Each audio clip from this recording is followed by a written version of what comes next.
Hola a todos, esto es Hora 21 y yo soy Miguel Pérez. Bien, el día de hoy empezamos con el último programa del año, en el último mes del año y a muy pocas horas ya de que este año fatídico, este año tremebundo, un año además malísimo para todo el mundo y especialmente para el Perú, termine. Y de verdad queremos que termine pronto. Y una vez que termine, empiece un año 2021 lleno de esplendor y prosperidad. Pero bueno, toca lo que toca. Y lo que toca hoy día son los comentarios de la coyuntura para esta semana, los hechos que han marcado esta semana. Bien, el primer hecho que ha marcado esta semana es el referido a la realidad agrícola, la realidad del trabajador agrícola, del trabajador agrario.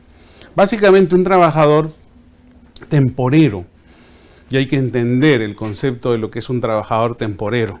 Mientras el resto de trabajadores son trabajadores que obviamente laboran durante todo el año, o si acaso bajo lógicas de alguna modalidad contractual que establece el decreto legislativo 728, el trabajador agrícola es esencialmente temporero.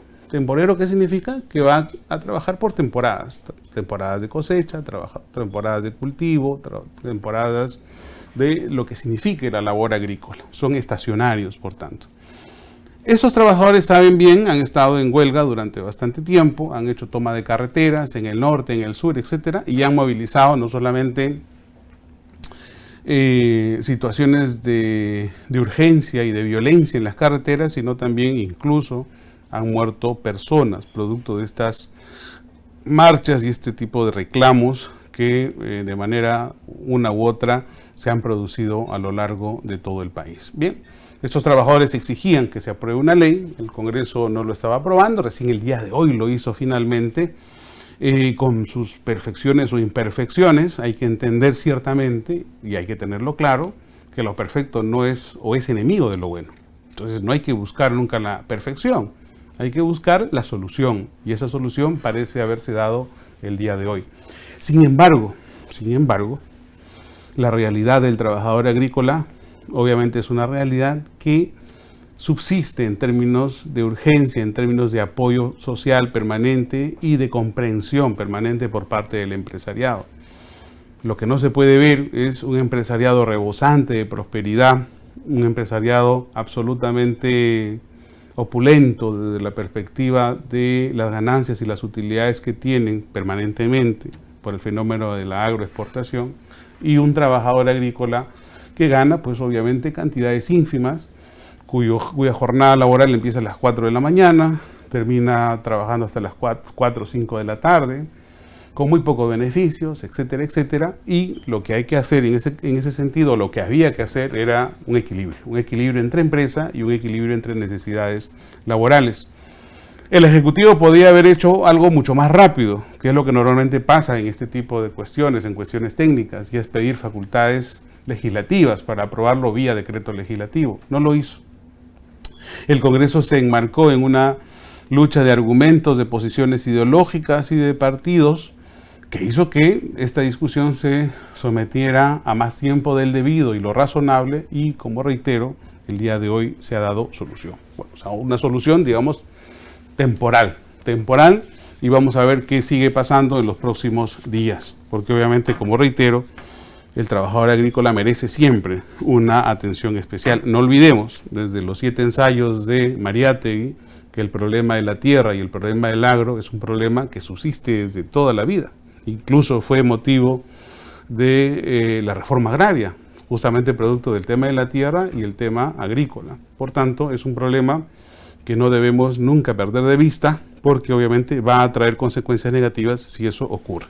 Bien, el segundo punto, la segunda cuestión de la que me quería ocupar el día de hoy, era el referido a el encabezamiento del señor Vizcarra de la lista parlamentaria del partido Somos Perú. Bueno, a todos nos ha llamado la atención que esta candidatura se inscriba, es decir, sea admitida por el jurado electoral especial.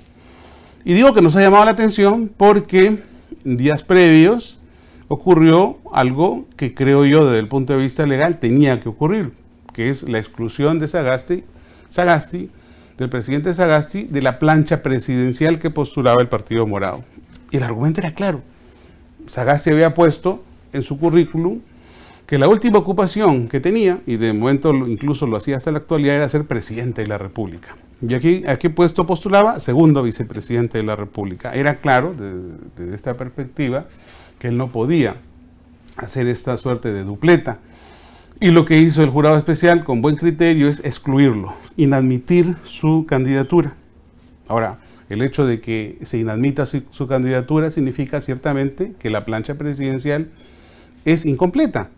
Siendo incompleta, ¿pasará algo con las tachas cuando se abre el periodo de tachas? Es decir, vamos a ver qué es lo que pasa. Pero volviendo al tema Sagasti, al tema Vizcarra, a veces pareciera que no hay mayor diferencia entre ambos, pero volviendo al tema Vizcarra, como reitero, el punto aquí central es que al parecer, que es lo que dicen los que argumentan a favor de la postulación de Vizcarra al cargo de congresista de la República, es que no hay una norma expresa que señale la prohibición para postular, como tampoco una norma expresa que señale que el presidente de la República debe haber renunciado con 6 meses de anticipación. ¿A qué norma se refieren? Pues se refieren a la norma de la ley electoral. Esa norma de la ley electoral establecía y establece, por cierto, la 26.859, la ley de elecciones, que deba pasar por lo menos 6 meses con anterioridad a la fecha de las elecciones la renuncia. A su vez, también una directiva, la directiva 0331, que es una resolución del Jurado Nacional de Elecciones, que fija también ese tiempo para algunos cargos funcionariales en el Estado. ¿Cuál es el denominador común entre ambos? Que se trata de altos cargos en el Estado. Altos cargos que van desde los que se menciona también en el artículo 99 de la Constitución, es decir, los funcionarios aforados, vicepresidente de la congresistas, me estoy equivocando, disculpen, me estoy equivocando.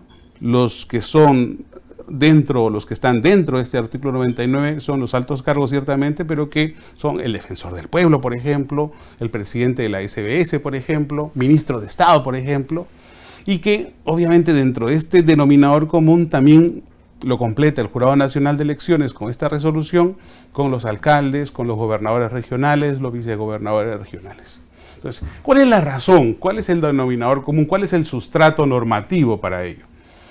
El sustrato normativo para ello es que se trata de funcionarios públicos que tienen capacidad de injerencia en la vida social, económica y política de la nación. Un ministro de Estado, ¿cómo no va a tener capacidad de injerencia en la población, ya sea política, social o económica?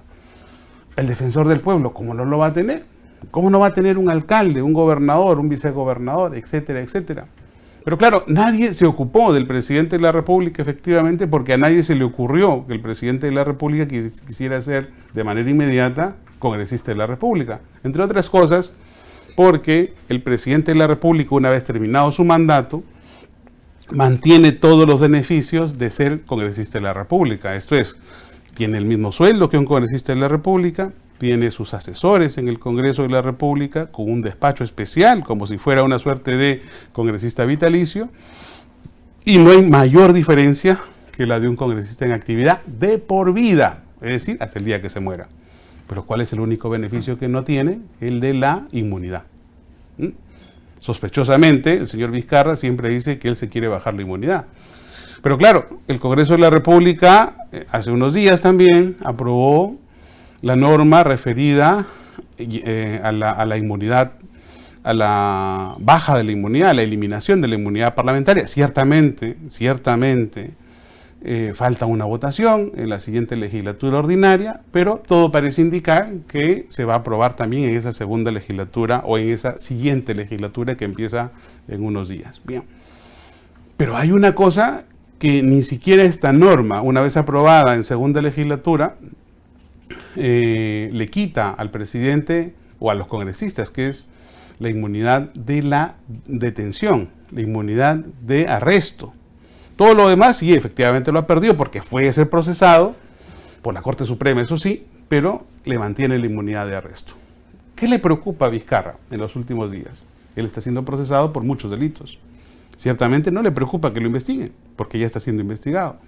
Pero creo yo, desde su perspectiva, y estoy haciendo un poco de especulación jurídica, en aras de mi libertad de expresión, por cierto, lo que preocupa o lo que le puede preocupar a Vizcarra es su arresto o la posibilidad de una prisión preventiva. Y eso obviamente sí le puede dar el hecho de ser congresista de la República en términos de inmunidad. Bien, entonces yo creo entonces que la razón por la que el señor Vizcarra está presentándose al Congreso de la República es esa.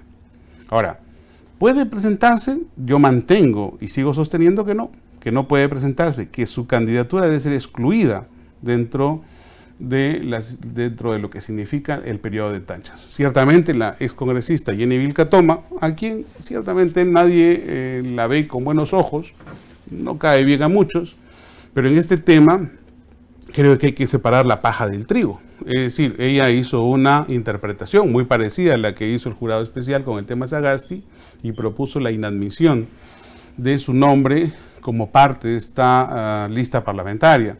Obviamente lo que le ha dicho el jurado especial, le ha dicho no, espera a que venga la tacha.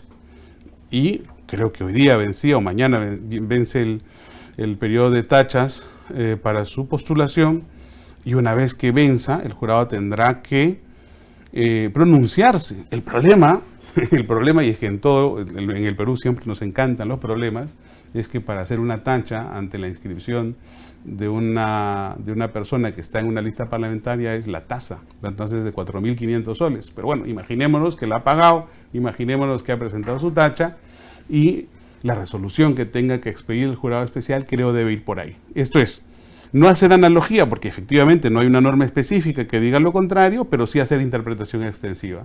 Y esta interpretación extensiva deviene del hecho de que no nos salimos del marco objetivo de institucionalidad para la cual se cree esta norma impeditiva o prohibitiva o mandativa respecto de lo que significa la obligación en cuanto al tiempo de haber renunciado con anticipación. No significa, por tanto, que estamos inventando una norma en términos analógicos, en términos de interpretación analógica, sino estamos extendiendo la norma, estamos prolongando los hechos, pero dentro del marco de institucionalidad que significa los altos cargos. Si ustedes se fijan, la norma de la 26859 en el artículo 113 y se fijan también en la resolución número 0331-2020 del Jurado Nacional de Elecciones, entre ambas el denominador común es altos cargos del Estado. Y díganme ustedes si un alto cargo del Estado no es un presidente de la República, es el más alto cargo del Estado. Por tanto, le afecta directamente esta prohibición y le afecta directamente esta restricción en cuanto al plazo previo que tenía para renunciar. Obviamente él no renunció, a él lo sacaron, lo vacaron, y ahí está un siguiente punto. ¿Por qué motivo lo vacaron a él? Por incapacidad moral permanente. ¿Qué significa incapacidad moral permanente? Que es permanente, entre otras cosas. ¿Cuándo ha pasado eso? En noviembre. Y a la fecha, ¿eso que era permanente ya no es permanente? ¿O no me van a decir, o me van a decir de que esa incapacidad moral permanente solo es para el presidente de la República y no para un congresista de la República? Un poco rara la interpretación, ¿no?, que quieren hacer los que justifican y los que pretenden que el señor Vizcarra continúe en política activa y eluda de alguna manera la acción de la justicia a nuestro criterio, pero que bueno, sus defensores también los tienen, dicen que no es así. Bueno, vamos a ver qué dice el Jurado Nacional de Elecciones, porque ellos son los que tienen la última palabra. El tercer tema, y no menos importante, sumamente importante además, valga la redundancia, en razón a la vía democrática que tenemos en el Perú, y además de manera ininterrumpida en los últimos 20, 25, 30 años que estamos ya viviendo en democracia, desde que terminó el régimen dictatorial o el régimen de dictadura de Fujimori y Montesinos, es el hecho de la participación en la vida democrática de los partidos políticos. Entonces, normalmente cuando uno se refiere a los partidos políticos, se refiere a una olla de grillos, a una sarta de ratas, etcétera, etcétera. La población en general tiene unos calificativos muy especiales, muy despectivos para los que hacen política. Y se olvidan, por cierto, de que sin partidos políticos y sin política institucional y seria, obviamente la vida democrática también decaería. La esencia de una democracia es la participación política, por cierto, porque en términos de participación política se accede al poder. Cuando no hay capacidad de acceso al poder, obviamente tampoco hay participación política. Díganme ustedes si en Venezuela, si en Cuba, si en los países en donde existe un partido único o en donde existe régimen totalitario, existe participación política. No la hay. Ahora sí la hay. Ciertamente hay en exceso, porque hay más de 20 partidos políticos compitiendo para la presidencia de la República y 20 o más de 20 listas parlamentarias compitiendo también por una curul en el Congreso. Bueno, uno podría pensar que hay un exceso de libertad, o también uno podría pensar que se ha banalizado la política en el Perú. Y la respuesta es, ¿cuándo se comenzó a banalizar la política en el Perú? Se comenzó a banalizar desde que se incorporaron a los partidos políticos fórmulas absolutamente plegadas de situaciones que no tenían nada que ver con la vocación de la política. La política es servicio, la política es vocación de servicio. Y cuando eso no es así, cuando hay más bien una vocación de aprovechamiento, viene lo que últimamente los fiscales vienen denunciando de los partidos políticos. Han dejado de ser partidos políticos para convertirse en una suerte de organizaciones criminales. ¿Razón le falta? ¿Razón le sobra? ¿Razón tiene? ¿Razón no la tiene? Vamos a ver qué pasa. Pero lo que sí es cierto y necesario de entender es que la vida política de un país, la vida democrática de un país, siempre tiene que estar vinculada a la existencia de los partidos políticos. No puede ser de otra forma. No se puede rechazar a la política porque simplemente los integrantes o los que hacen vida política en el país son una sarta de inútiles, porque probablemente haya muchos inútiles en política, pero la idea y la necesidad de un país que pretende salir adelante es incorporar cada vez más a su vida política gente pensante, gente que sepa qué hacer y sepa cómo hacer las cosas. Bueno, lo que ha pasado efectivamente con uno de estos partidos que ha sido catalogado como organización criminal es efectivamente el hecho de haberse dictado contra ellos, contra Fuerza Popular, una medida alternativa a la suspensión de derechos y actividades, que es algo así como una orden judicial de seguimiento de actividades. Si lo quieren ver de alguna manera en términos cercanos, es como que si a una persona le pides prisión preventiva, y no le das prisión preventiva, pero sí le das comparecencia restrictiva. Es decir, obligación de no ausentarse del país, obligación de comparecer, obligación de firmar, pagar una caución, etcétera. Que es lo que más o menos, en términos similares, le ha pasado a Fuerza Popular. ¿Existen otros partidos que pueden correr la misma suerte que Fuerza Popular? Probablemente que sí, probablemente que sí. Pero lo que es importante también resaltar es que hay muchos actores, muchos órganos de justicia, muchos actores dentro de la persecución penal, llámese fiscales o jueces, que indebidamente han tomado partido por alguna de las ideologías o por alguna de las antipatías. Porque hacer política no solamente es simpatizar, también significa ser contrario, ¿no? Ser antagonista de una situación concreta. Hacer política no solamente consiste en decir soy afín a este partido político, sino también ser antipartido político. En el Perú, por desgracia, nos hemos acostumbrado a esa dicotomía, esa bipolaridad. ¿Soy de este partido o soy antipartido? Y finalmente en los últimos 30 años nos hemos movido, por desgracia, en esa bipolaridad, ¿no?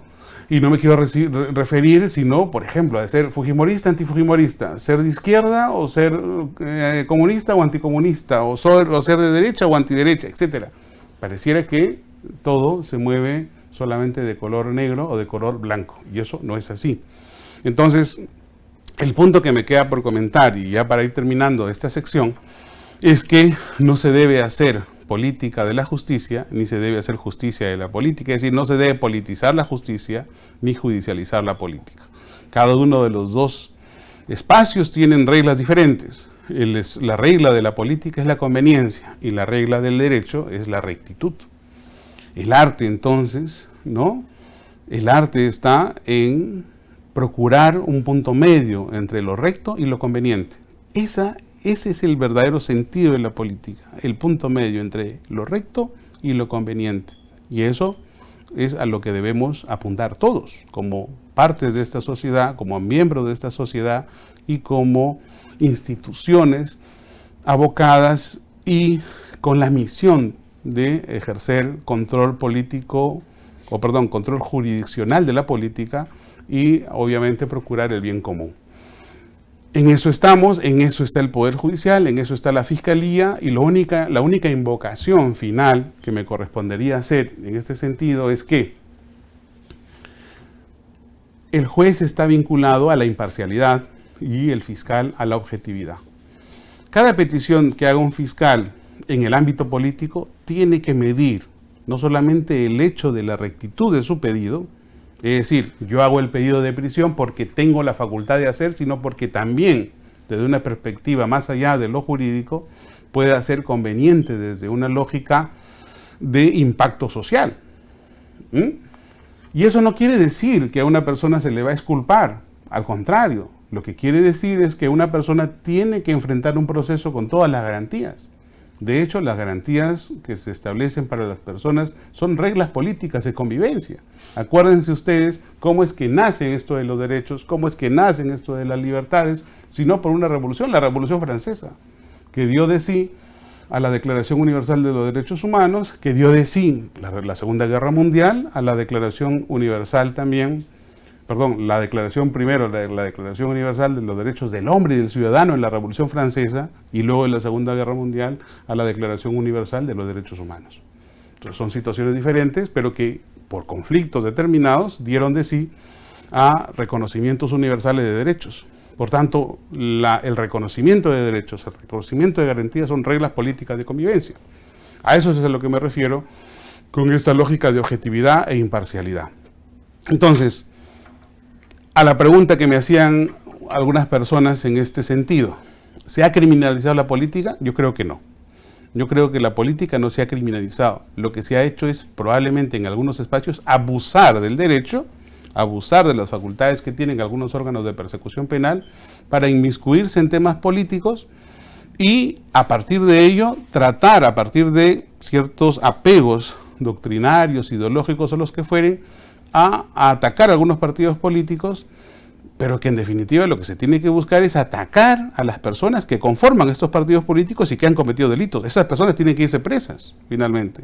Pero el partido político no es de esa persona en términos de propiedad. El partido político es una institución a la cual concurren no solamente esa persona que está cometiendo delitos, sino concurren cientos de miles de personas inscritas, militantes, con opciones políticas determinadas, y que no hay que olvidar que ese partido político es una puerta de acceso al poder de la cual todos los sujetos, todos los ciudadanos tienen derecho. A eso se llama acceso al poder, a eso se llama vida política activa. Entonces, a eso tenemos que tender como sociedad. Muy bien, entonces ahí termina mi tercer comentario para el día de hoy y no hago sino recordarles que vienen dos partes más, dos apartados más, dos secciones más que interesantes en tu programa Hora 21. La primera, referida a una entrevista jurídica política sumamente interesante. Vamos a estar con el señor Marcos Ibaceta, expresidente de la Sala Nacional contra el Terrorismo durante bastantes años, y vamos a estar también con el ganador de un premio Gaviota en Viña del Mar, Eduardo del Perú, y siempre con la compañía de nuestro amigo Diosdado Gaitán Castro. Muy bien, no se lo pierdan, ya regresamos.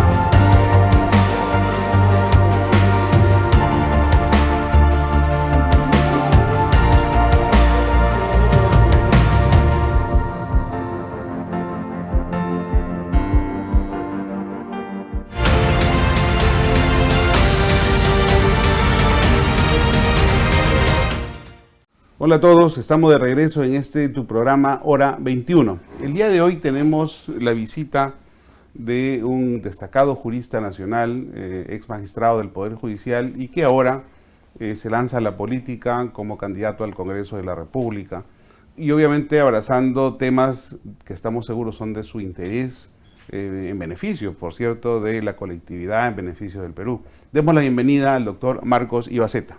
Marco, buenas noches. Buenas noches, un gusto estar acá y un saludo especial a todos los televidentes. Muy bien. Marcos,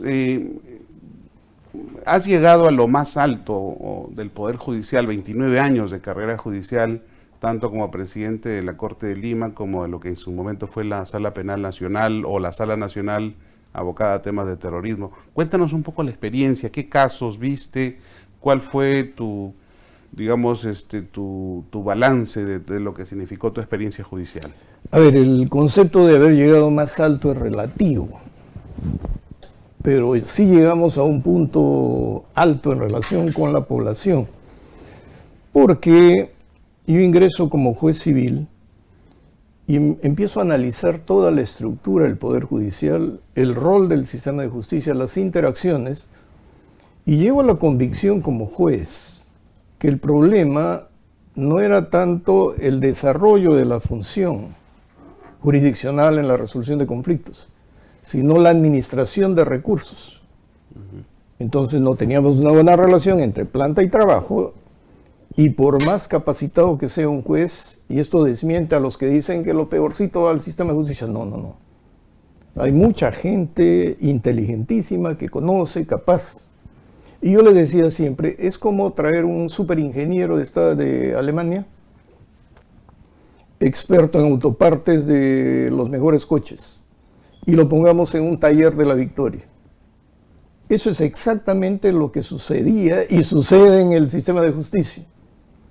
Por lo tanto dije, si el problema es que los clientes internos, o sea los jueces, no pueden hacer bien su trabajo y además no se les capacita bien adentro, no hay sistemas de controles eficaces, las tentaciones son fuertes, entonces hay que darle un cambio, pero el cambio no tiene que venir mirando al juez como centro, sino mirando a la población. Porque finalmente el servicio de justicia y la solución de conflictos es un servicio público cuyo cliente final es la población. Y en esa relación de darle el servicio teníamos que manejar costo del servicio en relación con nivel de vida de la población, porque todo el mundo habla de tutela jurisdiccional efectiva, y para la población eso significa que todo peruano tiene derecho a acudir al Poder Judicial y exigir que le solucionen un conflicto. Pero tenemos la mayoría de peruanos cuyo costo y nivel de vida le impiden acceder al sistema de justicia. Porque hay una serie de mecanismos, ¿no? Tenemos la fiscalía, tenemos la policía, tenemos la abogacía y las distancias. Y yo venía estudiando esto desde los 80 y dije, ¿cómo establecer un mecanismo? Tenemos una estructura burocrática rígida o la hacemos más dúctil, más flexible.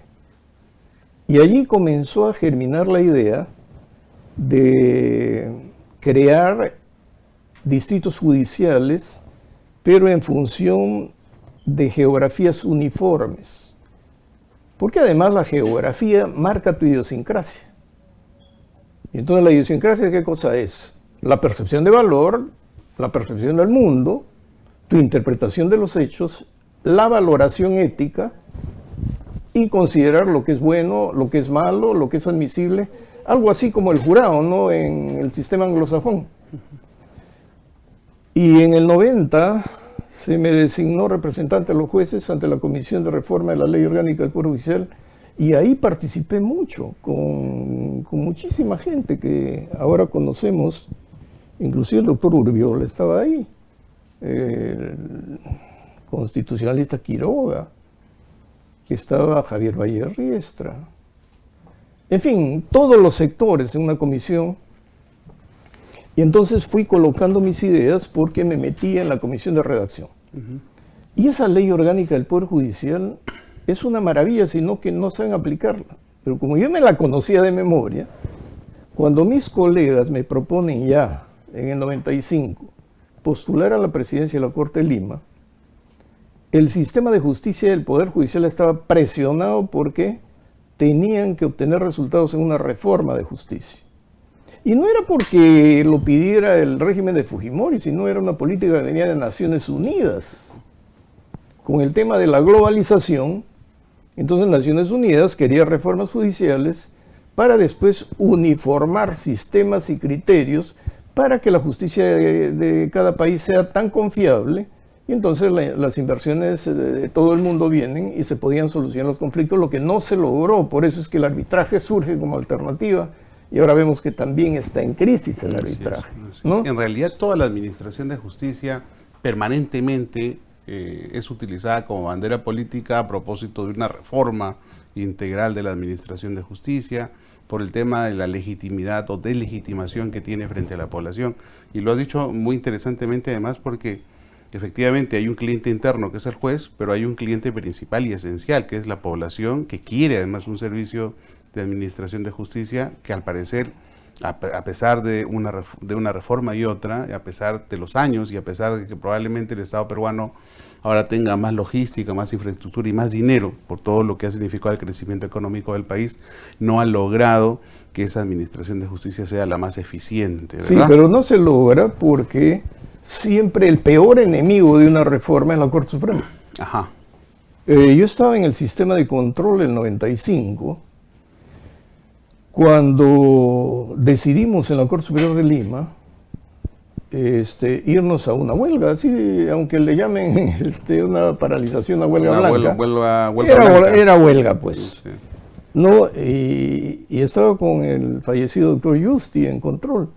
Y él me decía, ¿por qué te metes? Pero le decía, ¿pero qué cosa quieres? Ustedes en la Corte Suprema toman decisiones en contra nuestra y al final nosotros somos los responsables ante la población. Y entonces acá se cambia. Me encargaron redactar un manifiesto que los diarios publicaban, puse 14 puntos del por qué la crisis del sistema de justicia. Y la sala plena me encomendó, yo nunca había ido a un programa de televisión, me encomendó ir a una entrevista con Lúcar. Nicolás Lúcar. En su revista dominical, creo. Pero yo le dije que me acompañen dos de la sala plena para que no se diga que yo estoy metido sirviendo a nadie, sino sirviendo a mi sala plena. Y así fue, consta en las actas de la sala plena de la Corte Superior de Lima. Y la gente se sorprendió, porque yo no les fui a hablar de notificaciones, de carga procesal, sino de políticas. Y cómo se podía cambiar esto muy rápidamente. Y mis colegas me escucharon y ahí surgió la candidatura a pedido de mis colegas mujeres. Ellas son las que impulsaron mi candidatura. Y salí elegido presidente de la Corte. A mí no me designó Fujimori, me han tenido con eso loco. Sí, años. Pues, hombre, probablemente sea ese mito, porque el periodo en el que eres presidente de la Sala Nacional casi coincide, ¿no? El 99 al 2002. No, el 95, sí. O 95, perdón. Claro. Así es, porque estamos en una lógica de empate o de cierta connivencia temporal, digamos, pero obviamente, como vale la aclaración, no ha sido designado en absoluto por el expresidente. Pero sí, yo estaba consciente de la coyuntura. El gobierno necesitaba una respuesta a la población, la Corte Suprema necesitaba una respuesta al gobierno y a la población, y la Corte Suprema necesitaba una respuesta a nosotros. Entonces, cuando voy a la entrevista, empiezo a hablar de temas de políticas, de las relaciones entre particulares, de las relaciones entre el Estado, las relaciones con el sistema de justicia, el costo de oportunidad por la falta de eficacia de las decisiones judiciales, la inseguridad, que es un tema eterno, porque si el sistema de justicia no se pronuncia de inmediato y es coherente, nadie cree en nadie, ¿verdad? Claro. Es que es digamos la cadena, ¿no? La cadena de la seguridad o inseguridad termina ciertamente en la administración de justicia, porque finalmente son los jueces los que hacen control jurisdiccional de los actos del fiscal, es el fiscal el que dirige, según el nuevo código, la actividad de la policía a nivel investigativo, y el resultado final, ¿no? Se da cuenta luego de un proceso, pero que finalmente son los jueces los que hacen toda el amalgama de situaciones a nivel de valoración, y es probable que a partir de ello incluso los niveles de seguridad también aumenten o bajen en razón a esa percepción de la administración de justicia. ¿Qué problema ves actualmente? No, pero antes de llegar a eso, porque estamos en lo mismo, ¿ya? Y otra vez por la misma causa. A nuestro objetivo en ese momento, cuando me proponen postular a la presidencia, yo les prometí que si estamos dentro de un marco de legalidad, podemos justificar todo, pero como nos faltaba la legitimidad social, teníamos que dar una respuesta. Entonces, yo asumo la presidencia en el 96 y a diciembre del 96 yo tenía un plan de gobierno propio, que lo venía trabajando desde el 87 más o menos, haciendo un estudio, con las premisas que te acabo de dar. Y de la famosa descarga procesal, porque ahora me hablan de que tienen mucha carga procesal, y no les admito, porque casi todos los que están en la Suprema y en la Corte Superior formaron parte de mis equipos. Yo no trabajé solo, ni con gente del gobierno, ni con expertos que ahora se meten y lo saben todo.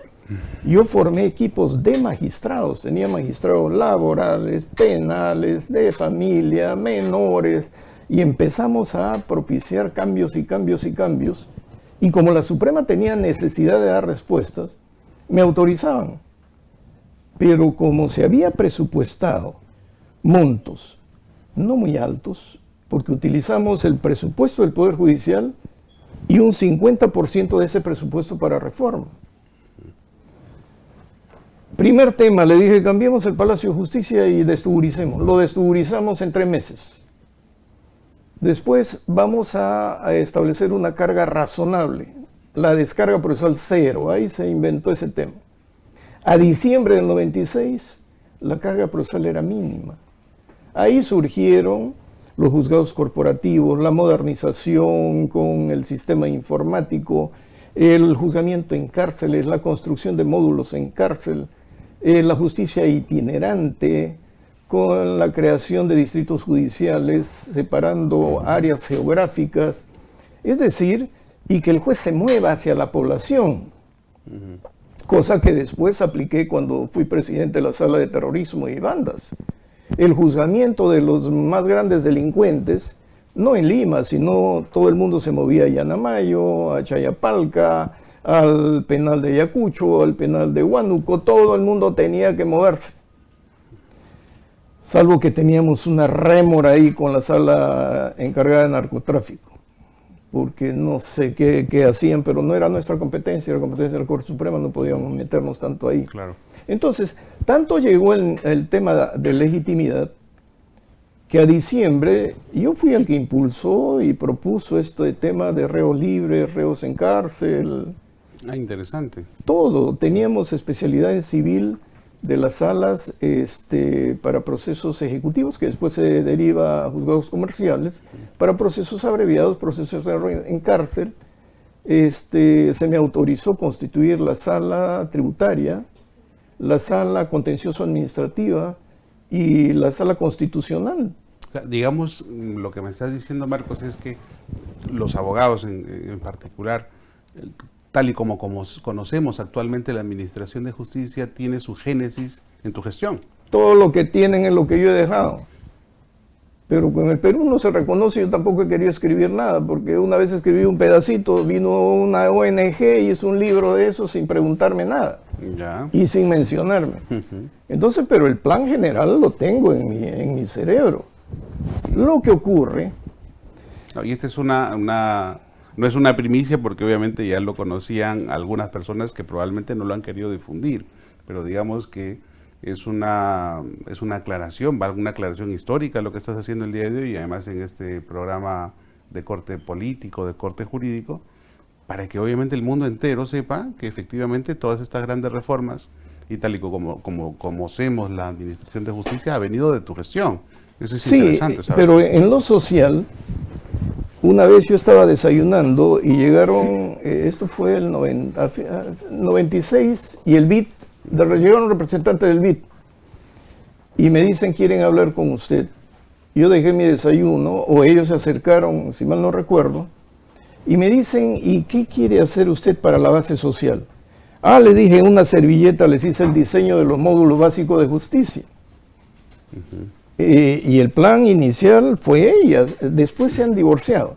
Que en el módulo básico esté la policía, esté la fiscalía y esté el Poder Judicial.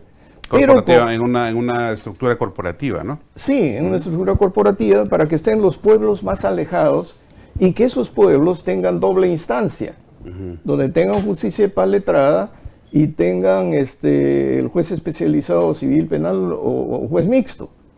Pero, habiendo estudiado el costo nivel de vida de esa población, sabíamos el monto de sus transacciones. Por lo tanto, podíamos en un futuro, a través de una ley, trasladarle las competencias para que ahí se agote el proceso. De modo que los abogados no se concentren en las ciudades, sino vayan a los pueblos donde tenían doble instancia. Y para que tengan como corte superior, se estableció que las salas superiores de cada distrito hiciese itinerancia a través de todos los módulos. Por lo tanto, un abogado podía atender de su casa, en un pueblito chiquito, tenía su módulo, y cada cierto tiempo venía a la sala superior a resolver los casos que tenían que llegar a la Corte Superior.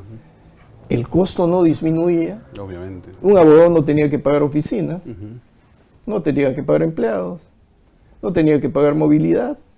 Estaba en su casa, entonces la población comenzó a demandar porque apareció una demanda oculta de justicia.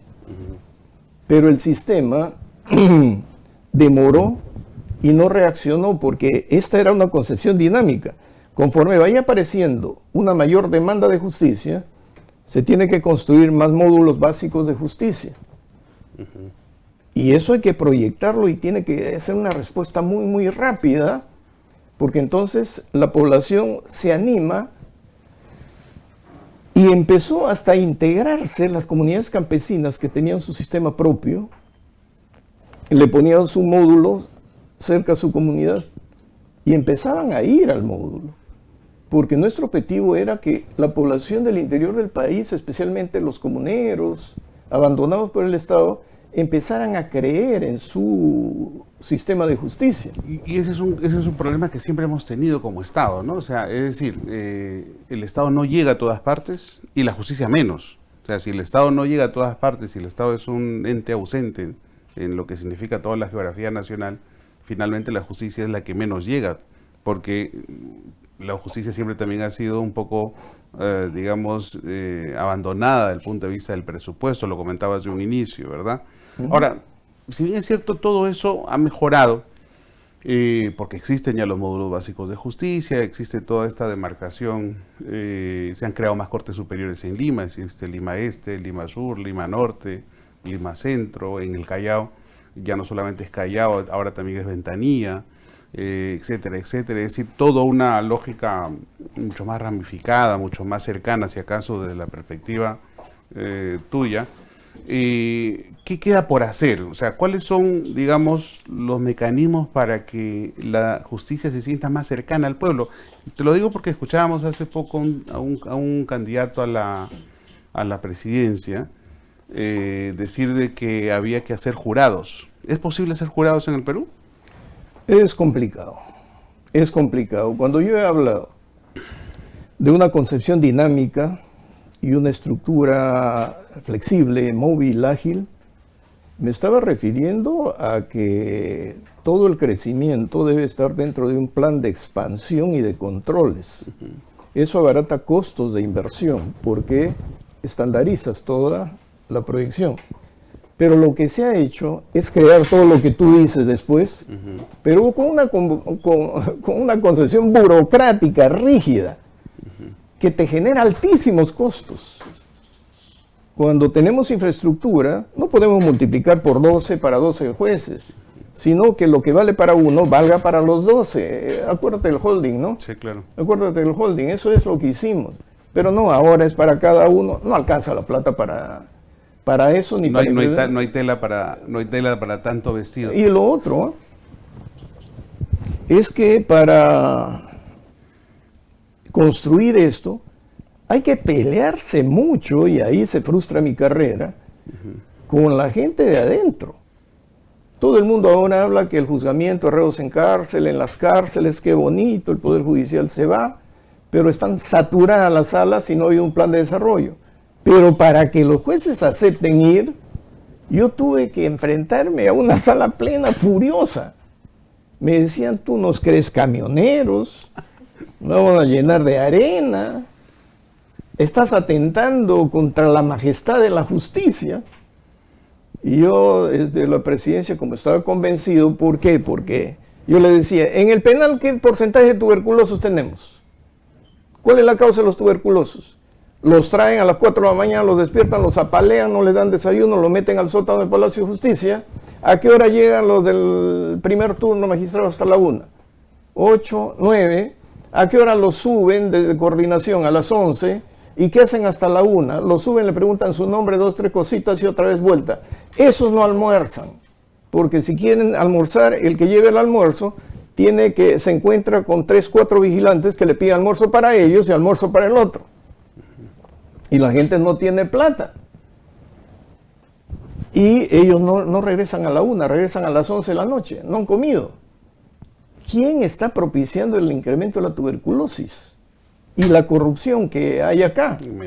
Tenemos escándalos, se fugan en el trayecto, tenemos inmovilizados 100 policías diariamente.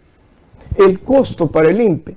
Entonces, ¿qué hagamos? Convoqué a medio mundo y les dije a ellos, la respuesta ha sido la siguiente. Y el plan es esto. Nosotros vamos a ir a juzgar allá. El INPE nos cede en uso el terreno para que se construyan. Y fue el primer centro Lurigancho que se construyó. Una arquitecta brillante hizo un diseño que en el mundo no había, pues, este juzgamiento en cárceles. El Perú es el pionero. Sí. Entonces dijimos... No, incluso, disculpa, te interrumpa, incluso, por ejemplo, en los modelos macro, como los que hay en Europa, por ejemplo, lo que le llaman ellos la ciudad de la justicia, se necesita trasladar al reo desde el penal, ¿no? Así es. Así es, entonces, o hacer videoconferencias últimamente, y el tema de la tecnología y todo el rollo, ¿no? Y es justamente lo que quería preguntarte, ¿cuál es tu posición frente a este tema que nos ha tocado la pandemia? Es decir, a los abogados ahora mismo prácticamente hacemos las audiencias desde nuestras casas, ¿no? ¿Cómo finalmente la justicia está perdiendo algunos valores o se están fortaleciendo? No lo sé, quiero preguntar tu opinión en relación, por ejemplo, a los principios estos de inmediación, ¿no? De contradicción que normalmente tienen que darse en lógicas convencionales, pero que ahora lo tenemos por interpósito aparato, ya no sí, por interpósito, sí. No, por interpósito aparato que está enfrente de nosotros y que tenemos que hablarle a la computadora para que nos escuche el juez y originar toda esta lógica de virtualidad. Bueno, la verdad es que hay que flexibilizar los conceptos, porque hay otra cosa que fue algo que se me ocurrió, que no podíamos seguir sin modernización. Y en el año 90, en control con el doctor Cavallo, él me dice, hay un loquito ahí que anda con una XT. Él no sabía XT, me decía, hay una computadora. Claro, la XT, sí. Y está queriendo meter los expedientes de control. Vea qué hace. Si sirve, tómelo por ahí, si no, bótelo. Entonces yo le dije, vamos a ver qué pasa. Pero a la vez me nombró presidente de una comisión especial para hacer la evaluación del Centro de Investigaciones Judiciales y de la Academia de la Magistratura que dependía del Poder Judicial. Ahí me encontré con doña Delia Reboredo, Quiroga. Ellos saben cómo pienso, les hice preguntas, me hicieron diagnósticos muy precisos. En el Centro de Investigaciones Judiciales me encontré con un montón de gente, pero investigaban mucho y no producían nada. Porque no había cambio, se supone que... Y la Corte Suprema.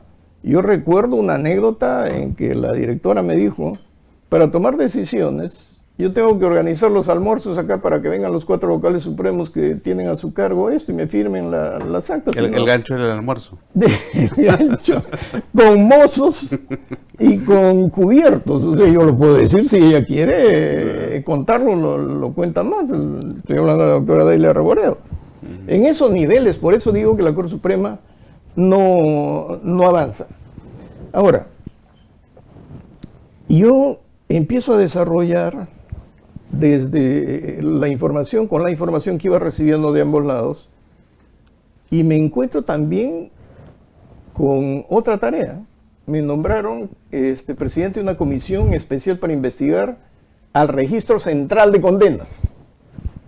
Y ahí me meto de lleno en la cooperación internacional, porque USAID había invertido un mundo de millones, y cuando le tocaba invertir al Poder Judicial, la contraparte peruana, decían no tengo plata, y todo se quedaba a un tercio, y no teníamos un registro central de condenas ágil. Actualizado. Entonces, pero me sirvió, porque dije, a ver, en toda institución la columna vertebral es personal. Yo no puedo ir a meter expedientes, yo tengo que meter a la gente primero, y derivar de la gente, me volví analista informático. Y le pedí al doctor Cabala que me permitiera meterle practicantes, porque no había plata, no me habían dado un sola. Yo tuve que habilitar mis almuerzos, mi horario de almuerzos, y ahí se construyó el primer laboratorio en una terraza, donde yo dictaba clases de política judicial, y los muchachitos, traje un estudiante de electrónica, traje 2 estudiantes, 3 estudiantes de software, desarrollo de software, un administrador y digitadores. Y entonces comenzamos a trabajar un sistema. En esa época, pues, la XT y la 286, creo era, que cuando teníamos... Estamos hablando de los 90. 90. Claro. El disco duro de mayor capacidad era 200 megabytes. Megabytes. Ahora estamos hablando de gigabytes en tu celular. De terabytes ya. Así es, de terabytes. Pero logramos construir algo, y eso también fue una revolución en control, porque todo el mundo protesta, reniega, no quieren el poder de la información. Y yo le decía al jefe control, si nosotros metemos todo lo que tenemos en control en un sistema, todo es transparente. Porque había un nivel de corrupción muy alto antes que nosotros llegáramos, antes que llegue el juez Cabala. Desaparecer una medida costaba, desaparecer un proceso costaba. O sea, desaparecer todo costaba. ¿Dónde estaba el poder? En la mesa de partes. En la mesa de partes. En trámite documentario. Ahora está en la informática. Así es. Se cuelga el sistema pero es que mejor todo. tienes que acomodar el control, ¿no? Porque la informática no significa que ya es aleatorio. No, tiene una secuencia lógica. Tú descubres la secuencia lógica y ahí estás. Pero, entonces, cuando llegué a la Corte Superior de Lima, yo ya tenía esa experiencia y pedí la instalación en todas las salas, que no me utilizaran esas máquinas, que cada vocal tenga su asistente fuera, porque antes discutían los casos y estaban todos ahí, pedían permiso para ir al baño, estaban escuchando, pero iban a llamar al que estaba perdiendo. A los litigantes para decirle, mete más gasolina al carro. Que no, si no... al que estaba perdiendo en la votación, y de repente tocaban la puerta, señor, ¿quiere hablar el abogado tal con el abogado de quién? Del que estaba perdiendo. Ajá. Entonces hay cositas que parecen simples. Modernizamos todo, pero la Corte Suprema fue el obstáculo. Se les dio laptops y devolvieron todo diciendo que ningún mocoso les iba a enseñar a ellos que eran supremos. Se quiso poner un servidor y dijeron, no, el SIN se va a enterar de todo. Pero sí tenían la laptop a la que no puede entrar nadie para hacer sus proyectos. Y lo que está en el servidor... Bueno, también eran tiempos, ¿no? Coincidirás conmigo de que eran tiempos en donde la cultura de la desconfianza y la sospecha eran de alguna manera justificados por todo pero lo que no se tenían vivía. idea de tecnología, no tenían idea de que la era digital se nos venía, que la robótica se nos venía y que teníamos que dar el salto cualitativo. Entonces, toda la modernidad que ves en el sistema de justicia ahora, eso nos lo deben. La única corte las 2 cortes que he visto que han mantenido su modernidad, tal vez Ica también, es Arequipa. Los arequipeños sí copiaron, y la última vez que estuve por ahí, hace bastante, he visto que mantienen su sistema. Puno también. Donde sí me produjo desazón fue Chiclayo, porque encontré nada de lo que digamos, y a eso me refiero. Marco, Y quiero terminar el tema de la legitimidad. Sí, sí. Todo lo que te estoy hablando partía de un principio, que la población no venga al juez, el juez va a la población y le brinda tutela. Eso lo apliqué con la sala de terrorismo, porque jamás en la historia del Perú un tribunal había ido a un pueblito, el más abandonado del mundo, a juzgar. Y nosotros decidimos ir a los pueblitos cuando nos encontramos a campesinos que no sabían leer, escribir, hablaban quechua, que estaban en proceso de terrorismo. Entonces dijimos, no los podemos entender acá, vayamos nosotros. Me dijeron, pero ten cuidado porque te estás acercando al Braem. Pero le digo, total, si nos pasa algo, nos pasará. Pero yo dije que no nos tengan miedo. Esto es otro tema. Que no nos tengan miedo. ¿Y cómo lo vas a lograr? Las sillas de ellos, que si son de plástico o de madera, van a ser nuestras sillas. Nunca me pongan por encima. La mesa por encima de ellos, al mismo nivel. Son lenguajes visuales, ¿no? Así es. Así es. ¿Y dónde juzgas? O en la escuela o en la municipalidad, pero que me pongan mesita de madera. No me pongan el sillón del alcalde. No tienes idea esos alcaldes en el interior del país, en pueblitos, qué tales sillones que se manejan. Así hacen monumentos a la papa, imagínate con todo el gasto que... Rojos, grandes, pero ellos chiquitos y su pie colgando. Sí. Yo me burlaba mucho de eso. Hay toda una... Y se les juzgaba en quechua. El director de debates hablaba el quechua, porque era de Sala Nacional. El otro lo traducía y yo por el lenguaje corporal, y ya sabía del tema, estaba observándolos.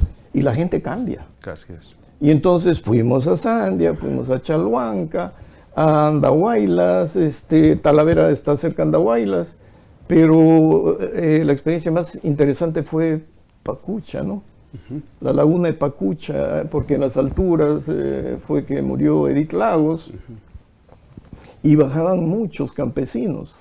Y tampoco ahora entiendo por qué se demoran tanto en los juzgamientos. Nosotros íbamos 1 o 2 semanas metidos en la zona juzgando a 20, a 25, a 30.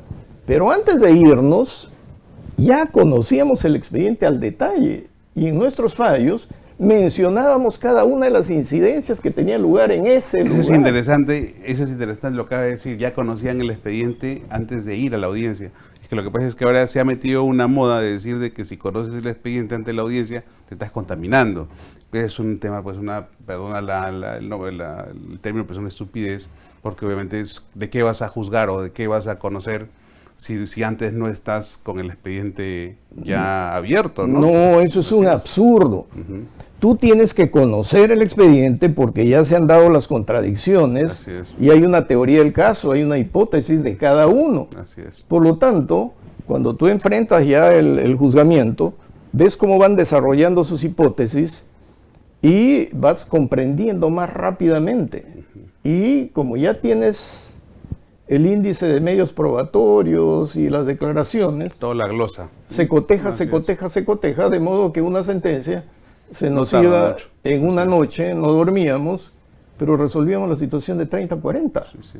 No, yo te digo porque yo también en algún momento fui juez superior además, y me pasó en alguna oportunidad que empecé la audiencia a las 7 de la mañana en la selva y terminé con una sentencia ese mismo día a las 3 de la tarde, en un solo día. Así es. Porque obviamente lo que hay que hacer, como lo has dicho, es conocer el expediente y ver todas las posibilidades para que la justicia llegue más pronto y la población esté más enterada y más cercana a la justicia. Entonces, centremos ahora. Cuando se habla de reforma del sistema de justicia, tú le preguntas a cualquiera de la Corte Suprema y no tiene idea de reforma, vamos a crear más juzgados, vamos a crear, y tú le dices, no, hábleme en tema de servicio público. ¿Cuál es el problema de planta y trabajo y cuál es el problema de la relación con la población? ¿Cuál es el problema de predictibilidad? ¿Por qué no se ha mejorado este sistema de reos en cárcel, reos libres, se ha ampliado? El tema de penales, ¿por qué se ha quedado...? Esto que estás entrando a debatir forma parte de tu plan de trabajo para el Congreso de la República. Sí, sí, sí. O sea, todo Más o menos en 5 grandes líneas, ¿cuáles serían esos grandes lineamientos en tu trabajo congresal? Mira, no se puede... A ver, en primer lugar, no puedes hacer estallar el sistema, porque todo el mundo ha hecho estallar un sistema en el Poder Judicial, igual que en la policía, hacen estallar a la policía. No, no, no, no, no. Como los órganos de gobierno y de gestión son los responsables de que cumpla su finalidad social y constitucional frente a la población. Si no cumplen, y ahora estamos hablando de inversión por resultados, entonces hay que hacerle efectiva la responsabilidad a la cabeza, al órgano de gestión incompetente. Si es incompetente, ¿qué hace ahí? Ahora dicen, pero yo me dedico a mi tarea jurisdiccional, resuelvo conflictos y los resuelvo bien. Y no sé mucho de administración. Entonces, si no sabes mucho de administración, hay que quitarte la administración. Pero quitarte la administración significa entregársela a alguien que va a manipularte, porque no conoces nada. Por eso es que ahí hay otra historia. La ley orgánica del 91 estableció que el órgano de gobierno máximo lo constituían 5 vocales supremos titulares con el presidente, y que los 5 eran solidariamente responsables como titulares de pliego, para que no tuvieran miedo. Entonces, su primer punto sobre el cual giraría tu trabajo parlamentario sería trabajar en lógica de una mejora del servicio de la Administración de Justicia a partir de nuevos criterios administrativos y de gerencia. Primero, pedir información a la Corte Suprema qué ha hecho sobre este tema para que públicamente lo expongan y la población comience a entender, porque yo tengo los criterios que te he manifestado. Porque resulta que todo el mundo, todos los gobernantes últimos y los funcionarios públicos dicen que el sistema de justicia está por los suelos. Una cosa que te quería preguntar, ya para ir terminando con la entrevista, nos hemos excedido el tiempo, pero creo que vale la pena seguir conversando contigo, incluso ahora y en otra oportunidad definitivamente. Pero una cosa que te quería preguntar era el tema de las brechas salariales. Es una cosa que normalmente sobre los meses de noviembre y diciembre estamos acostumbrados los abogados y la gente en general ir viendo pues las huelgas estas por el tema del aumento del presupuesto para el sector de justicia. Un juez de la República Supremo gana sobre los 40.000 soles, probablemente, o 30.000. Sí, 25 más, son 14 sueldos, bonificaciones. Pero más o menos estamos hablando de 40.000 soles al mes. Más o menos, sí. Ya. Un juez superior está en 20 y tantos. 20 y tantos mil. Un juez de primera instancia, 12.000. Y un auxiliar de justicia, 2.000. O 2, 3, 4. Como máximo. Entonces hay una brecha enorme, ¿no? Hay una brecha enorme que probablemente sea un problema a solucionar o a trabajar, porque no puede haber una diferencia tan brutal, ¿no? A mi criterio. ¿Qué opinas sobre ese tema? Bueno, recuerda que al comienzo te dije que yo me involucré en una huelga. Y total, me pusieron de cabeza ahí para salir a enfrentarme a los políticos y a la población. Justamente la huelga tenía un motivo similar. Los supremos, dinero que llegaba, ellos se incrementaban y se pagaban todo lo que tenían que pagarse, y a nosotros nos dejaban, pero lejísimo, muriéndonos de hambre. Entonces la huelga de la Corte Superior fue porque los vocales superiores querían que se cumpla. Además, en el 91, en la ley orgánica se estableció un criterio, 90%, 80%, 70%, y creamos la carrera auxiliar jurisdiccional para meter a todos los trabajadores jurisdiccionales, diferente a los administrativos, porque hay un área de gobierno y un área jurisdiccional. Los jueces satisfacieron sus intereses y ahora están ganando bien, pero eliminaron con una ley de la carrera judicial, de la carrera de la magistratura, eliminaron la carrera auxiliar jurisdiccional. Y entonces, al meter el tijeretazo, el sistema se ha resentido, porque quienes soportan los trámites jurisdiccionales para el cumplimiento de plazos son los auxiliares. El juez resuelve. Y entonces tenemos que se trabaja a media, no se trabaja bien, y como hay necesidades, la corrupción también es alta. Así es. En fin, yo creo que Y la corrupción abunda a esos niveles. A los trabajadores judiciales hay que decirles que hay que trabajar de nuevo la ley de carrera auxiliar jurisdiccional, y que el Estado vea cómo financiar, porque ¿cómo se financió la carrera de la magistratura? Incluso llamarle no carrera del auxiliar jurisdiccional, sino la carrera judicial. La carrera judicial no debe comenzar solamente desde que eres juez. Comienza desde que eres justamente asistente de juez auxiliar jurisdiccional. Claro, en la ley se establecía que comenzaba desde relator y secretario. No, pero estamos hablando ya como decimos los abogados, de ley referenda, ¿no? Así Entonces es. Vamos a ver qué es lo que vamos a trabajar. Pero es un después. tema que se puede enlazar. Ahora, para mejorar la remuneración de la magistratura, se crearon las tasas judiciales, los aranceles, las notificaciones, ahora todo se paga, ¿no? Todo se paga. No, nada de gratuito. Sí, nada de gratis. Pero- No hay lonche gratis, como decían en los casos de Lavajato y Odebrecht. Pero ojo, en la Corte de Lima yo trabajé el tema de los archivos. Los expedientes eran tirados por todos lados, millones de expedientes. Y yo veía a un señor que venía y le decía, pero usted ya lo veo varios meses viniendo. Es que tengo que buscar en estas listas. Entonces dije, voy a pedir permiso. Habilítenme, le dije al administrador, el sótano del Alzamora. Y ahí funcionan hasta ahora. Trabájenme la adquisición de 30 computadoras que me instalen con toda potencia en red, abajo, 30. Y quiero, a los de control le dije, recójame los expedientes de todo Lima, de todos los secretarios antiguos, etcétera, etcétera. Contrátenme equipos de clasificación de expedientes. Yo los tenía con máscara.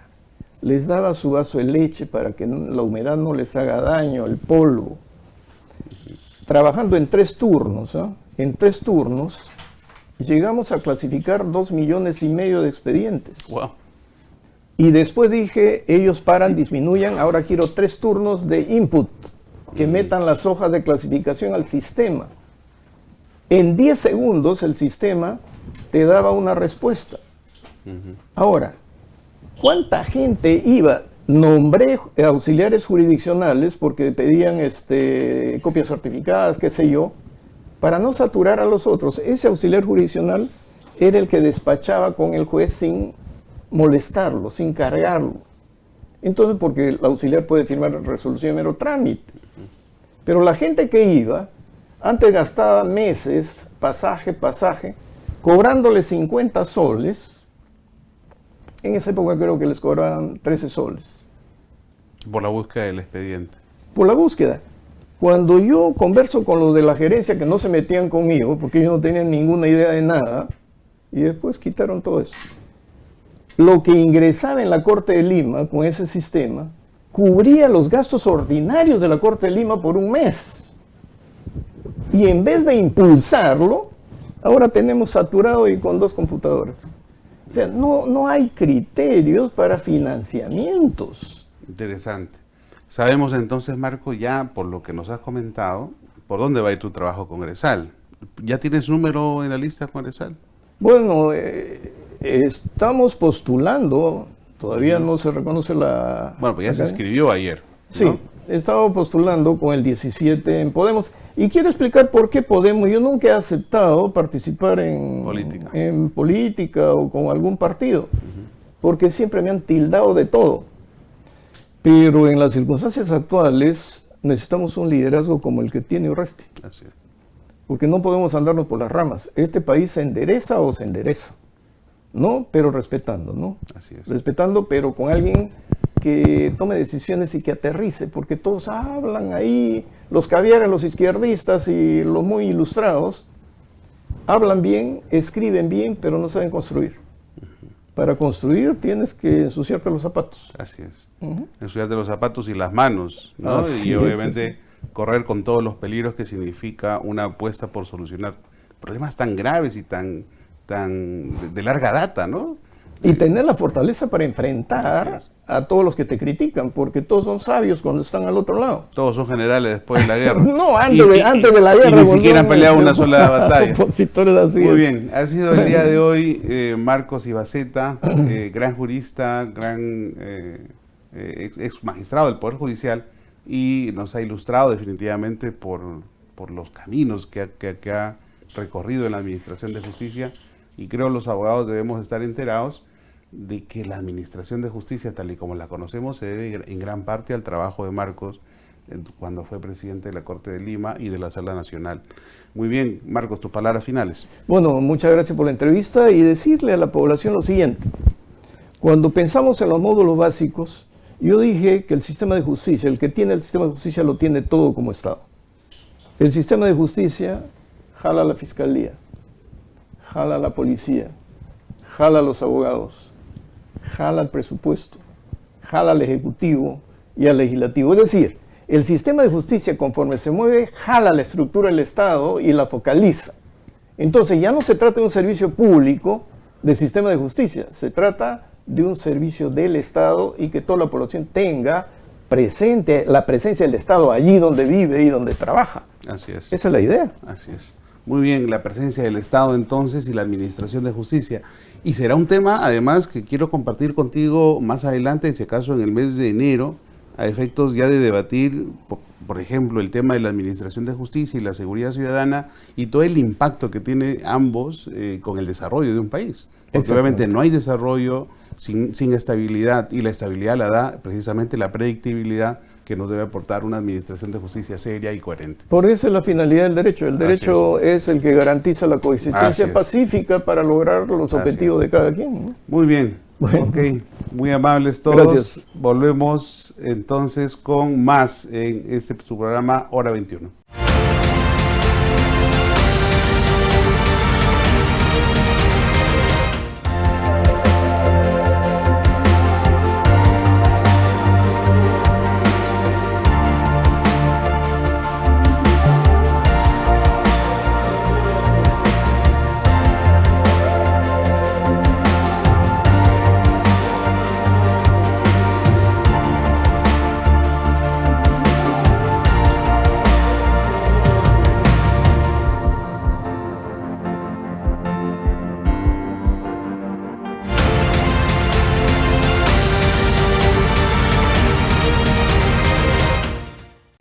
Hola a todos, otra vez estamos de vuelta con tu programa Hora 21. En este apartado, en esta sección, que es la sección artística, la sección del arte, el arte que da vida, el arte que nos mueve a todas las personas, el arte que nos toca la fibra sensible de todo ser humano. El día de hoy tenemos un invitado especial. Invito a mi colega y amigo Diosdado Gaitán Castro que nos diga quién nos acompaña el día de hoy. Gracias, Miguel. Placer tremendo en Hora 21 estar con Eduardo del Perú, gran trabajador de nuestra música, especialmente criolla, peruana, ganador y con justicia de muchos premios, pero sobre todo de ese premio mayor que le brinda el soberano, el público, ¿no? Entonces le doy la bienvenida a mi hermano, mi amigo Eduardo del Perú. Bienvenido, Eduardo. ¿Cómo están? Contentísimo de estar en este programa. Mi querido Diosdado, Miguel, muy buenas tardes, noches, días. Muy buenas noches. Estamos pues aquí a la vanguardia, lo que quieras preguntarme, quiere el público conocer algo más de Eduardo del Perú. Bueno, yo en principio quisiera preguntarte, para pasar a otros temas un poco más complicados, ¿cuántos años lleva Eduardo del Perú en este trabajo? ¿Cuántos años ha invertido de su tiempo en esto del arte? Yo empecé en el año 82, me atreví, mejor dicho, a cantar en un escenario, a pisar pues una peña, ¿no? Donde todos la gente va porque le encanta la música criolla Y por ahí nací artista. No era la peña de Ferrando, ¿no? No, era la Peña Martínez, una peña conocida en el Callao, de don Pablo Martínez, que me dio la oportunidad de cantar, y yo iba con unos amigos, y por ahí le gustó cómo cantaba. Tú eres de Magdalena, pero vivías, o te decían el chalaco, o te confundían con chalaco. Toda mi niñez ha sido en Magdalena del Mar. Yo nací en la maternidad de Lima, pero por casualidad de la vida mi papá nos llevó a Magdalena de muy pequeño, ¿no? De los 6 años, 5 años, que yo tenga uso de razón. Estuve ahí toda mi niñez. Cerca al Callao. Sí, hasta los 13 años de edad. Luego ya pasé a la urbanización Pando, que está pues en el límite de Cercado de Lima con San Miguel.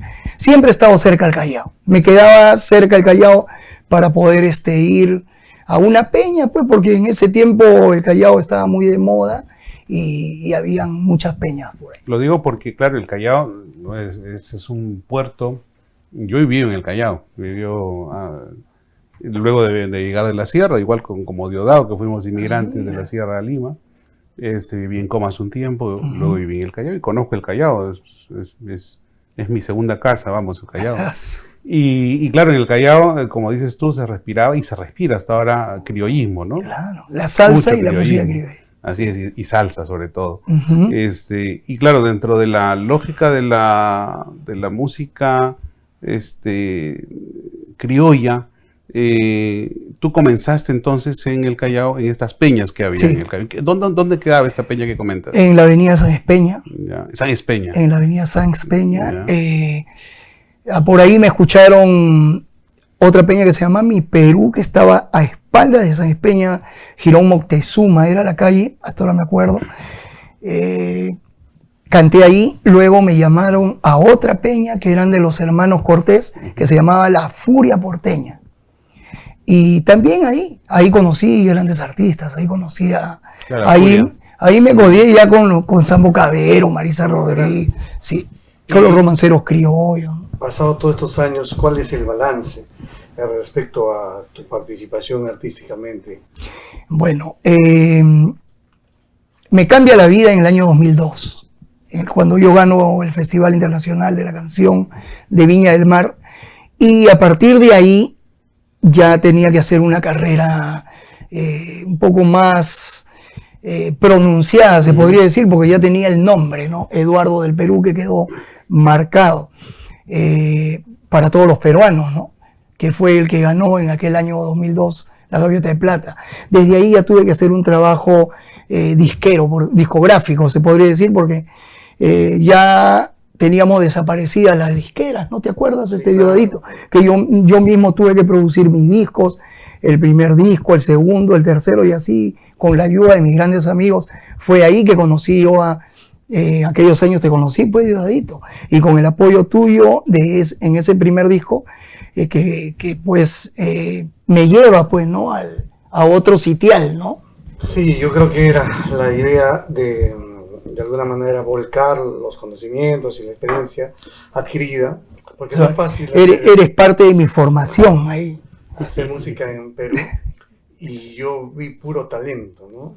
Te gustó mucho mi interpretación. Claro, y decidí participar en la producción la promoción también del primer disco. Yo con cada disco considero que es un hijo, ¿no? Y donde uno ahí va volcando muchas emociones, muchos sentimientos, muchas esperanzas, ¿no? Bueno, entonces luego participé también del segundo disco, pero ya dije, no, acá Eduardo tiene que ser el productor, el papá, que tiene que criar a su hijo. Y verdad que sí, aprendí mucho. Soy socio de Unimpro, estoy en Soniem, además de ser compositor, ¿no? De algunas canciones que yo he hecho. Yo soy socio de una curiosidad. ¿Cómo anda la música criolla en estos tiempos de pandemia? Normalmente ya es difícil, ¿no? Y yo veo, no sé si es mi percepción, que no hay muchos exponentes ya de la música criolla, o es mi percepción. No, es tu percepción, porque en realidad ahí están. Lo que sucede es que quizás yo tenga la suerte de tener a mi hijo, ¿no? Que yo, ¿qué te puedo decir? Si estuviera solo y mi hijo viviera en otro lado, pienso de que la tecnología para mí estaría inalcanzable, ausente. ¿Por qué? Y así he visto que compañeros artistas míos no tienen pues a nadie de respaldo. Así como por ejemplo Lucia Vilés tiene a su hija y ella me lo contó. Y me dijo, yo tengo la suerte, Eduardo, de tener a mi hija. Así como tú tienes a tu hijo, que tienen pues, nosotros tenemos todo montado en la casa, ahora tenemos equipos, tenemos cámaras, parece un set de televisión mi casa, hermano. Entonces, ¿qué te puedo decir? Así estamos hoy día. Es que los tiempos te exigen. ¿Me entiendes? Entonces mi hijo, que sabe más, entonces él es el que cuadra todo el esquema. Entonces yo salgo adelante con ello.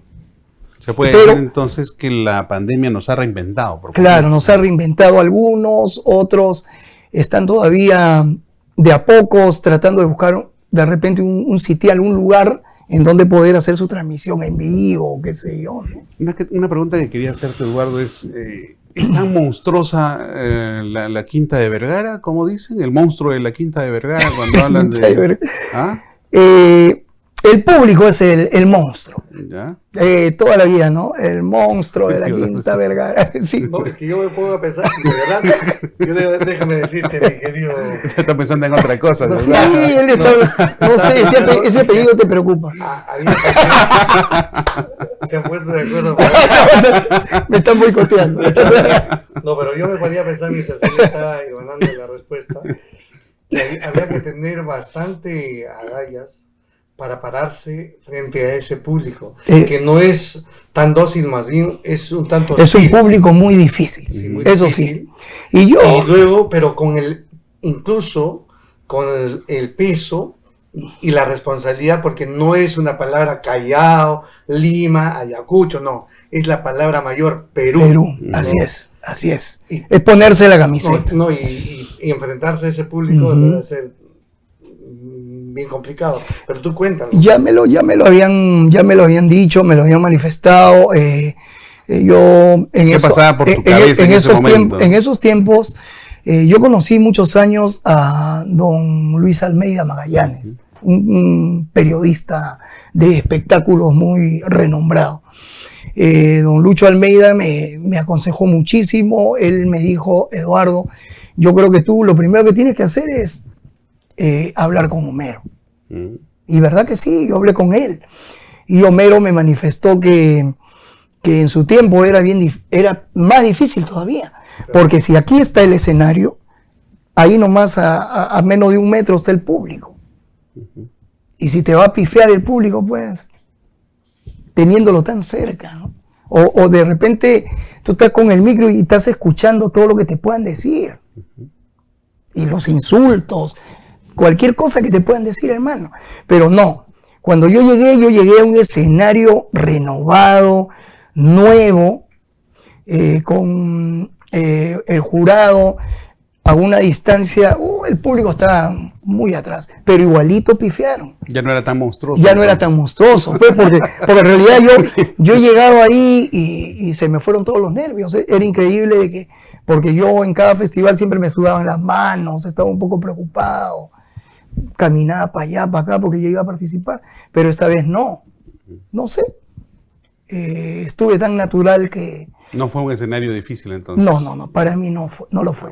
Más bien lo difícil fue cuando me puse nervioso y les puse a los chilenos la bandera al revés, que fue sin querer. Yo no entendía, yo estaba en otra en ese momento, porque no podía entender, hermano, la magnitud del triunfo, ¿no? Me imagino. La verdad, yo he estado en un par de situaciones así, de concursos, y dije nunca más.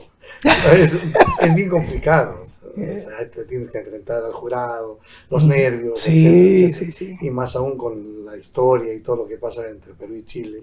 Sí, pues. Ese escenario es difícil, ¿no? Así es. ¿Qué escenario consideras tú ha sido el más difícil o uno de los más difíciles de tu carrera artística? ¿En Perú? ¿En alguna otra parte? No hay escenario difícil. Lo que pasa es que generalmente lo difícil es la competencia. que tienes. No, yo me pongo nervioso, de repente me sudan las manos porque voy a participar, ya estoy preocupado de que hay una canción quizás tan bonita que está compitiendo conmigo y ya te pone tensionado. Yo pienso que los nervios vienen de ahí, pero de un escenario que es difícil, no, hermano. Ahora, Ya no. la presencia de la música peruana en las radios es limitada, ¿no es cierto? Aunque en la música criolla todavía tienen cierta apertura Ujú. de un tiempo a esta parte. ¿Tú has sentido en alguna oportunidad algún rechazo, alguna cuestión así? Bueno, yo siento rechazo de las emisoras que hoy en día son las que están fuertes, ¿no? Son unas 2, 3 que pasan música criolla, pero la antigua, y no pasan nada de lo nuevo, sabiendo que ya hay producciones musicales nuevas como la de Marco Romero, Los Ardiles, qué sé yo, Fabiola de la Cuba, que ella dice, no, yo no hago música criolla, yo hago música peruana, dicen ellos ahora, por no vincularse con lo criollo, no sé por qué lo dicen. Entonces, por eso es que me da la idea de que no hay nuevos valores, porque en la radio tú siempre sigues escuchando los mismos de siempre, ¿no? Ujú. Y cuando en realidad sí hay producción. Sí hay bastante, sí. Pero no, bueno. Sí hay, Entonces, sino que no no. es entonces, como decíamos, A ver, doctor, usted que es, creo que hay una ley incluso por ahí que contempla que debe haber un porcentaje de la En Perú, que lo hemos conversado más de una vez con Diosdado y con otra gente, el Perú es un país con probablemente un mercado normativo enorme. Hay ley para todo. Hay ley para todo, absolutamente. Y prohibitivas, permisivas, mandativas, o sea, hay ley para todo. Pero lo que comentas es grave, Eduardo, porque en definitiva lo que está pasando es que la cultura se va matando poco a poco producto de la inacción de los medios, o de una omisión de los medios y una omisión de las autoridades para hacer cumplir esas leyes, ¿no? Porque no puede ser posible que Radio Nacional tiene 2 programas criollos, hasta 3 programas criollos. Por ahí se puede rescatar el de Marco Romero y el de Lucia Vilés, que sí ponen nuevas producciones. El de la señora que ha fallecido hace poco, ¿cómo se llama? Alicia Maguiña, y que en paz descanse, la señora no ponía nada nuevo. Ella siempre estaba con sus temas antiguos, su arraigo andino y toda su música que para ella no pasaba de moda nunca, ¿no? Los romanceros criollos y lo anterior. ¿Qué es lo que pasaría un poco, Diosdado, si en la música andina los museólogos y los... No, los musicólogos sí, pero hay unos que son museólogos antes que musicólogos porque creen que la cultura hay que ponerla en un museo y nadie la debe tocar, ¿no? Los conservacionistas, ¿no? Entonces, claro, lo nuevo simplemente no les aporta y siempre están rechazándolo. Que hubiese pasado eso en la música andina, simplemente hubiese pasado lo que está pasando ahora con la música criolla, Exacto, por lo que comenta Eduardo, ¿no? Nosotros tuvimos que imponernos. Claro, pero ¿ya ves? en base a esfuerzo, dedicación, lucha, empuje, pero simplemente nosotros ya creíamos que nunca más o nunca podíamos tener el respaldo del Estado, entonces decidimos emprender y hacer y buscar nuestros horizontes. Si no nos hubiéramos puesto en ese plan, de repente la música andina también estuviera sufriendo. No, y definitivamente las normas peruanas, las leyes peruanas sobre el tema de la protección del artista nacional, si bien es cierto, no es una norma, digamos, de total respaldo y de tutela absoluta, pero sí obviamente consolida un poco el espacio en la que se debe dar salidas, ¿no? al artista nacional, pero nadie se encarga de supervisar su cumplimiento y nadie se encarga de sancionar el incumplimiento de las normas. Simplemente por el tema de la libertad de mercado y cada emisora como una empresa privada que decide cuál es el contenido que pone dentro de su radio, ¿no? De amor a la patria, ¿no? Eso, pues, ¿no? Así es. Claro. En otros países hay, por propia voluntad, espacios de música nacional importante, pero por propia iniciativa. Exacto. Como acá no, cada vez arrinconando a la música peruana. Sí. Por tanto, hay un reto, ¿no? Hay un reto para las autoridades que están ahora y las autoridades que vienen ya pronto de fortalecer esa protección al artista nacional. Habrá que Claro. trabajar O sea, en hay ese que punto. trabajar así es en ese punto y creo el ese y testimonio muchos. en ese y muchos más, desde luego, y el testimonio de Eduardo es sumamente importante. ¿Qué quieres más tú, el Callao o Magdalena? Porque Callao te dio la oportunidad. Sí, no, y de verdad, la gente como yo cantaba No, yo mucho- te veo más como chalaco. ¿Ah? Sí, Pero sé diplomático. no, no, es que en verdad yo crecí en Magdalena y tengo muchos amigos en Magdalena. Estudié mi primaria en Magdalena, pero por familia me fui a Breña a mi secundaria y artísticamente en el Callao. En el Callao he conocido mucha gente, tengo muchos amigos, hasta hoy Creo que ahí también está. muchas peñas que me dieron la ¿Sardinas? oportunidad. ¿Ah? Creo que eran vecinos. No, la ¿no? furia. No, Chalaca. no. Los Ardiles están en Mirones, yo estoy en Pando actualmente, pero casi somos como vecinos, pues casi. Entonces, en el Callao me han dado la oportunidad de ser artista en muchos escenarios. Yo he estado en la Furia Chalaca, he estado en la Furia Porteña, he estado en el Jíbaro, en la Peña El Barco, donde los empresarios Aguilar, ahí me dijeron, tú ya no vas a ser Eduardo del Callao, tú vas a ser Eduardo del Perú. Ahí fue donde nace el Eduardo del Perú. Oh, qué bien, Y ¿no? claro, y, La Peña del Barco y es en Viña, emblemática. además. ahora te voy a contar una anécdota. En Viña del Mar, todos los músicos y yo que era el intérprete estábamos con un photocheck en donde decía intérprete Eduardo Anguamán, con mi apellido. Y abajo decía Eduardo del Perú / Perú. En el photocheck de los demás músicos decía, por decir, Tito Manrique, guitarrista, Tito Manrique, Eduardo del Perú / Perú. En el photocheck aparecía Eduardo del Perú de todos los músicos, hasta de Rincón, compositor, Carlos Rincón, Eduardo del Perú / Perú, en todos los photochecks aparezco de ellos. Cuando Antonio Bogdanovic me presenta por primera vez en mi primera salida del festival, de mi participación, Antonio Bogdanovic anuncia, yo estaba pendiente de que cómo me va a llamar, porque si en mi photocheck dice intérprete Eduardo Anguamán, iba a ser Eduardo Anguamán, pues hasta hoy día, ¿no? Y llamó a Eduardo del Perú, no dijo nunca Eduardo Anguamán. Y me quedé con Eduardo del Perú. Ahí nació la marca. Ya quedó ahí la marca. Importante evento. Y de verdad agradecido contigo, creo todos los peruanos, toda la cultura peruana, por esa representación tan alta a la que has llevado la cultura peruana, la música criolla, al punto de habernos dado pues esa gaviota en Viña del Mar. Que no fue una, sino fueron dos, porque el compositor También. ganó por el tema. En ese escenario del monstruo de Vergara, que acá mi amigo Diosdado lo pone un poco nervioso. No, cuidado. Palabras finales, Eduardo. Bueno, nada, agradecer a ustedes por este espacio que me dan, por esta oportunidad de estar haciendo conocer al público mis inquietudes, ¿no? Gracias, Eduardo. La promoción me pide una canción, Oh, una claro, música, una un capela. canto. Qué Bueno, pena, sí, qué pena que no han traído guitarra. Diosdado, ni una guitarra yacuchana. Pero Acá Eduardo no tampoco le importa, queda. en lo criollo siempre están las Sí, palmas. es lo que ¿Sí les o iba a no? invitar. Claro, están las palmas. Por ejemplo, podemos cantar, frente a una cruz he jurado Oiga.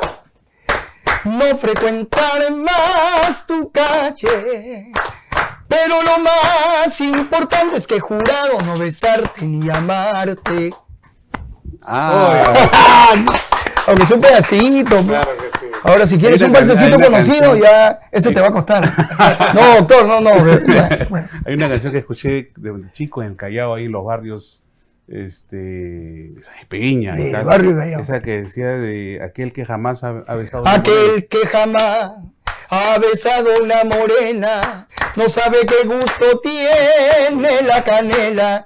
Aquel que bien se casa con mujer bonita, ni 100 curanderos famosos el susto le quita. ¿Ah? Tremendo balsesazo. No, va la historia, va la Un historia. pedido de la promoción, de la producción. ¿Algún pedido? Algún balsecito criollo.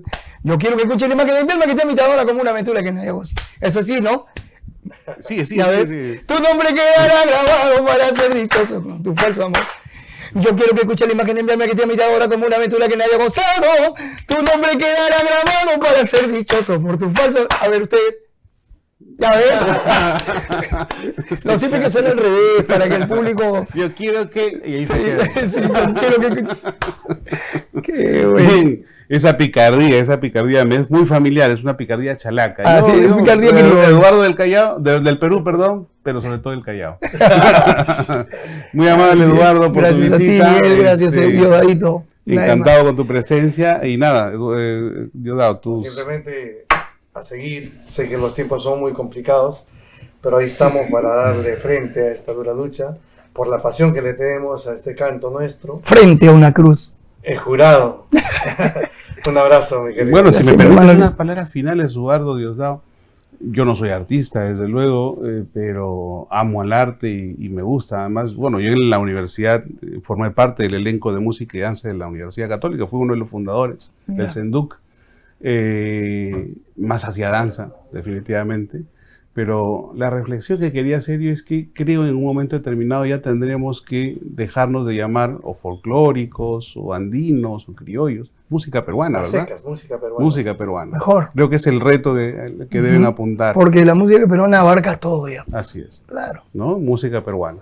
Bien, con esta reflexión, señores, hemos llegado a la parte final de este programa. Agradecemos otra vez a Eduardo del Perú por su participación, por su presencia, por su canto, ese canto pícaro, ese canto criollo, chalaco, que nos ha brindado esta noche.